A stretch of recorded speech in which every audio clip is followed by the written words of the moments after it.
तस्नीह शरह 21वां बाब। मुख्तलिफ कवानीन। अगर उस मुल्क में जो खुदावन तेरा खुदा मिरास के तौर पर तुझे देगा किसी मकतूल की लाश मैदान में पाई जाए और मालूम ना हो कि किसने उससे कत्ल किया, तब तेरे बुजुर्ग और काजी बाहर निकलें और वहाँ से उन शहरों तक जो मकतूल के गिर्द है नापे। तो जो शहर सबसे नज़दीक हो उसके बुजुर्ग एक बछिया लें जिसने हल नहीं खींचा और जुए के नीचे नहीं आई। तो उस शहर के बुजुर्ग उसे एक ऐसी नाहमवार पथरीली वादी में जिसमें हल नहीं चलाया गया और बीज नहीं बोया गया ले जाएं और वहाँ पर उस बछिया की गर्दन तोड़ डालें। तब काहिन बनी लावी नज़दीक आए, क्योंकि खुदावन ने उन्हें चुन लिया है कि उसकी खिदमत करें और खुदावन के नाम से बरकत दें, और उनके कलाम से सब झगड़ा और सब मारपीट का फैसला हो।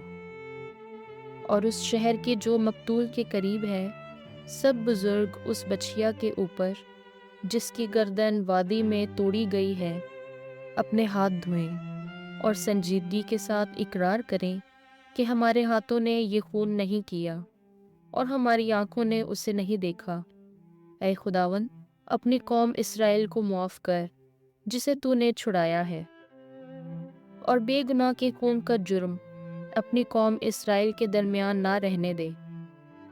तब वो खून उन्हें बख्शा जाएगा।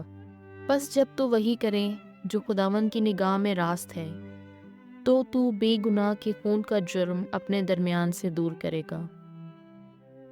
जब तू अपने दुश्मनों से जंग करने के लिए खुरूज करे और खुदावन तेरा खुदा उन्हें तेरे हवाले कर दे और तू उन्हें असीर कर लाए, और तू असीरों में कोई खूबसूरत औरत देखे और तेरी ख्वाहिश हो कि तू उसे अपनी बीवी बनाए, तो तू उसे अपने घर में ला, उसका सर मुंडवा और उसके नाखून कटवा, और वो अपनी असीरी के कपड़े उतारे और तेरे घर में रहे, और 1 महीना अपने बाप और अपनी माँ के लिए मातम करे।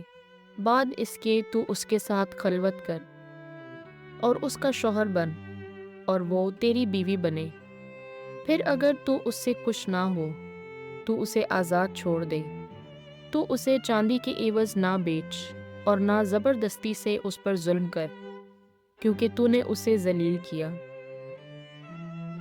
अगर किसी मर्द की 2 बीवियां हों, एक महबूबा और दूसरी गैर महबूबा, और महबूबा और गैर महबूबा दोनों के लड़के हैं, और पहलौठा बेटा गैर महबूबा से हो, तो जब अपनी मिरास अपने बेटों में तकसीम करे तब उसे जायज़ ना होगा कि वो पहलौठा होने का हक महबूबा के बेटे को दे, बजाय गैर महबूबा के उस बेटे के जो पहलौठा है, बल्कि वो गैर महबूबा के बेटे को पहलौठा तस्लीम करे और उसे अपने सब माल में से 2 हिस्से दे, क्योंकि वो उसकी शहज़ोरी का पहला फल है और पहलौठा होने का हक उसी का है।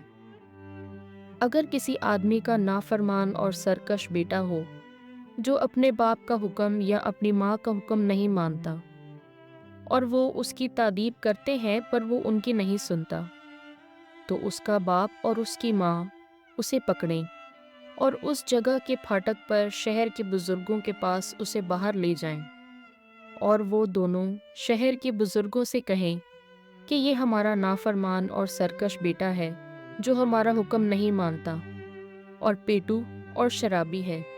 तो शहर के सब लोग उसे संसार करें यहाँ तक कि वो मर जाए। और तू इस शरारत को अपने दरमियान से दफ़ा कर, ताकि कुल इस्राएल सुने और खौफ खाए। अगर किसी शख्स ने वाजिबुल मौत जुर्म किया हो और उसे कत्ल किया गया हो और वो दार पर लटकाया गया हो, तो उसकी लाश दार पर रात ना रहे, बल्कि उसी दिन उसे दफन कर, क्योंकि जो लटकाया गया वो खुदा की तरफ से मलऊन है। तो उस मुल्क को जो खुदावन तेरा खुदा تجھے میراث کے طور پر دیتا ہے، ناپاک نہ کر۔